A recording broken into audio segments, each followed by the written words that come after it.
Jorge Masvidal and Colby Covington police footage, and also the UFC pay-per-view prices are increasing. So for those of you that don't know, Colby Covington and Jorge Masvidal used to be friends, became rivals because of Colby Covington's sort of character. Colby Covington kind of started talking trash about Jorge, making jabs back and forth, Jorge kind of responding. This culminated in UFC 272, where Jorge Masvidal and Colby Covington would finally fight, and obviously Colby would win that fight via unanimous decision. But a few weeks after the fight, Jorge Masvidal and Colby Covington would see each other again in Miami, and Colby Covington would be assaulted by Jorge Masvidal. Jorge Masvidal would sneak up on Colby Covington and punch him twice, once in the eye and once in the mouth, chipping Colby's tooth, and since then the two have not fought, and the two have been tied up in some legal issues because of this incident. We haven't really gotten any footage of that night until now. You see, footage was released of Jorge Masvidal being in the police car and being investigated from police, but the police did not ask him any questions about the Colby Covington case in the video. And there's videos of Colby Covington talking to a detective about what happened.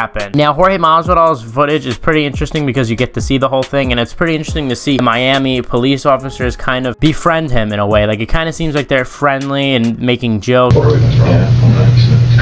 is actually 77, my everything, so it doesn't really seem like that they're treating him too much like a criminal. There isn't really much to say on the Masvidal thing, but of course, you know, if you guys want to check it out, I'll leave the link in the description. Transporter vehicles or all units got the bars now? Nice, man. Yeah, ain't nobody kicking out no more windows. You good with the air? Yes, sir. Just FYI, it's shift change right now, and they don't work very fast, so we could be here for a minute. They don't move fast for nobody. You should have told us we could have stopped that Burger King. But I'm going to be talking more about Colby Covington. Colby in the video describes what happened. What he says was, look, he came out of the steakhouse, was about to hop in the car, but then all of a sudden got punched twice and heard Jorge Masvidal say, "Don't talk about my fucking kid." And he said that he recognized Jorge's face. But one of the biggest bombshells in this kind of video is something that I think a lot of people already kind of figured happened, but Colby Covington confirms that he ran away and went inside and called the police.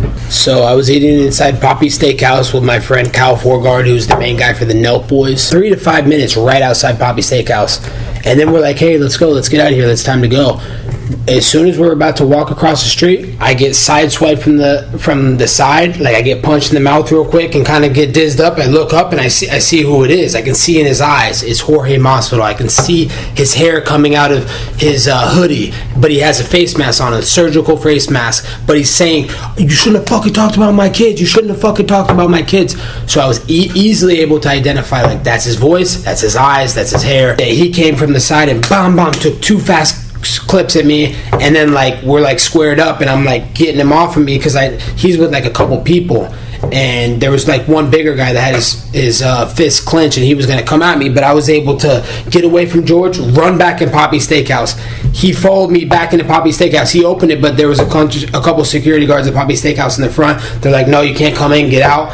I went behind the bar. I called the police station, and I waited for you guys' arrival. Now this is going to be a big deal, and look, and Colby Covington has been known to be calling the police. He called the police on Fabricio Werdum. So as always, I'm going to give you my thoughts on the situation. Like, I kind of touched on this in one of my Q&A videos when I was asked about this. I think it's a bitch move on Jorge's part to kind of come up from behind and sucker punch Colby like that. I mean, the guy had 25 minutes to do whatever he wanted to Colby within the law, like literally legally beat the shit out of him, and he could have done it. You're going to just assault him because he beat you in the fight. On Colby's part, though, I think it is a little ridiculous, you know, going inside, calling the police, because the guy has always said, "Oh, I'm down to fight in the street. It's just, you know, we're fighting in the street if anything." You know, if he wants to keep doing this, we go for 5 more rounds in the parking lot. You know, I'm the king of Miami now. George needs to leave the city. You know, it's not big enough for the two of us, so he needs to leave or he's gonna get sparked again. Play devil's advocate in defense of Colby. What could have happened could have been worse. I mean, you could really hurt somebody. I mean, it sounds like he was kind of hitting near the back of the head. You can get some nerve damage there. Obviously, you could have gotten brain damage. I mean, he's not expecting it. You know, it's different when you're in a fight and your adrenaline is so high and you're expecting it, and obviously you have some sort of defense already, but getting hit without even knowing that it's going to happen could seriously cause some damage, especially when you consider the fact that Jorge was with other guys, and if he didn't run away, honestly, worse could have happened. So I don't think you should be hated so much for running away, but I do understand a lot of people memeing